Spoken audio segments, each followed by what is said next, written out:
नमस्कार सभी जना ने। मैं आप रो सुलभ तेलंग सगड़ी राजस्थान री जनता सु आज एक अपील करन रे वास्ते आयो हूँ।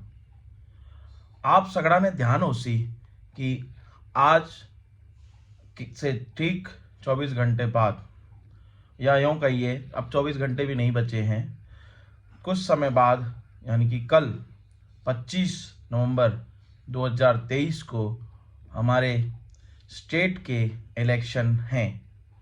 तो मैं सुलभ तेलंग आप सभी से इस वोटिंग में हिस्सा लेने के लिए अपील करना चाहता हूँ।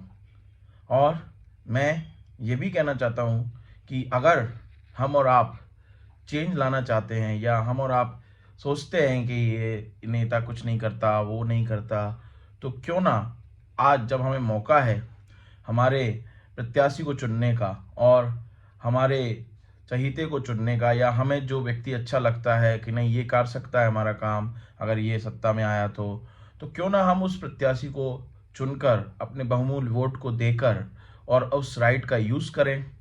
और क्यों ना हम ये जो कहते फिरते हैं कि यार इसने ये नहीं किया, उसने ये नहीं किया, तो हमें भी तो इस बात का ध्यान रखना है कि जो हमारा राइट है वो हमने यूज़ नहीं किया, इसलिए ऐसा हो रहा है। तो क्यों ना हम अपने राइट का यूज़ करें और ज़्यादा से ज़्यादा मात्रा में सभी लोग वोट डालकर आएँ अपने आसपास के बूथ में। आप सभी को एक जो भी 18 साल से ऊपर हैं, या जो 18 साल से ऑलरेडी ऊपर हो चुके हैं और पहले से वोट डाल रहे हैं, हर इलेक्शन के भांति इस इलेक्शन में भी एक इस तरह की पर्ची आपको इलेक्शन कमीशन द्वारा दी गई होगी, जो आप यूज़ करके, जिसमें कि आपके पास के पोलिंग बूथ का एड्रेस, आपका नाम, आपका आईडी सब कुछ लिखा हुआ है। उसके बेसिस पे आप जा कर के वहाँ पे अपनी आईडी दिखा करके वोट डाल सकते हैं। और अगर आपको ये पर्ची नहीं भी आई है, लेकिन अगर आपका मतदाता सूची में नाम है, जो कि आपको पता लगा है कि हाँ आपका सूची में नाम है, बट आपको किसी कारणवश ये स्लिप या आईडी नहीं हो पा रही है, कुछ अपडेट किया है आपने, तो वोटर आईडी आपके पास नहीं है, तो उसके अलावा भी कई डॉक्यूमेंट्स हैं जो कि गवर्नमेंट ऑथराइज डॉक्यूमेंट्स हैं, जैसे कि आपकी passbook, pan card, Aadhaar and so on. मैं अभी इसमें लिस्ट भी डालूंगा आपकी इमेज के फॉर्मेट में देखने के लिए। तो आप इनमें से किसी भी डॉक्यूमेंट को ले जा करके अपने वोटिंग राइट का यूज़ कर सकते हैं। बट मैं एक बार फिर से कहूँगा कि प्लीज़ एक्सक्यूज से बचें और अपने मताधिकार का उपयोग करें, और वोट डालकर अपने सह साथियों के साथ में मिलकर जो भी वोटिंग देने के लिए एलिजिबल हैं उन सबको साथ में लेकर जाएं, और उस वोटिंग राइट का यूज़ करके ज़्यादा से ज़्यादा संख्या में राजस्थान में वोट डालें और अपने सरकार को चुनने में एक भागीदारी निभाएं। Once again thank you very much for watching. आशा है आप सभी इस वीडियो को देख करके थोड़ा सा इन्फ्लुएंस होंगे और जा कर के अपने मताधिकार का प्रयोग करेंगे और हमारी आने वाली सरकार को बनाने में मदद करेंगे। और मैं भी अपना वोट डालने ज़रूर जाऊंगा कल, इसीलिए मैं आप सबसे अपील कर रहा हूं। मैं अपना खुद का एग्जाम्पल दे करके अपील कर रहा हूं कि मैं तो जा ही रहा हूं वोट डालने, आप भी आएँ और आप भी वोट डालें और अपने मताधिकार का उपयोग करें, ताकि आपके मताधिकार का यूज़ कोई और ना कर सके और हमारे इसका सदुपयोग हो और हमारे वोट का सदुपयोग हो। और आखिर में एक बार और कहना चाहूँगा कि अगर आपको नहीं समझ में आ रहा है कि कौन से इलेक्शन वाले कैंडिडेट को देना है आपको, तो आपके पास में एक और राइट है, वो है नोटा। नोटा को भी आप बटन दबा सकते हैं और उससे आप आगे बढ़ के एटलीस्ट आपका वोटिंग राइट का तो यूज़ हो ही जाएगा, और उससे वोटिंग भी होगी एटलीस्ट, और पता लगेगा कि हाँ भाई कुछ लोगों को नोटा में भी आया है, ताकि उनको समझ नहीं आया इसलिए उन्होंने नोटा में दबाया। इसी तरह से आप सभी अपने मताधिकार का उपयोग जरूर करें। और एक बात और कहना चाहूँगा और इलेक्शन कमीशन को धन्यवाद देना चाहूँगा इस मुहिम के लिए जो कि हमने और आपने देखी।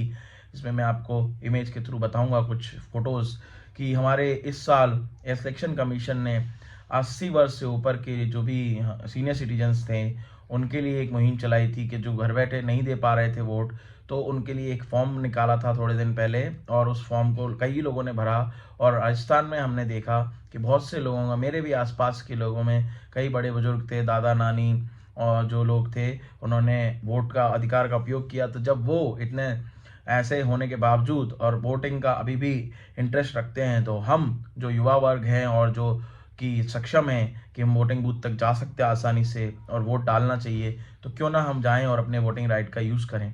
धन्यवाद। आप इस बात की बिल्कुल फ़िक्र ना करें कि क्या वहाँ पे सुविधाएं हैं नहीं हैं।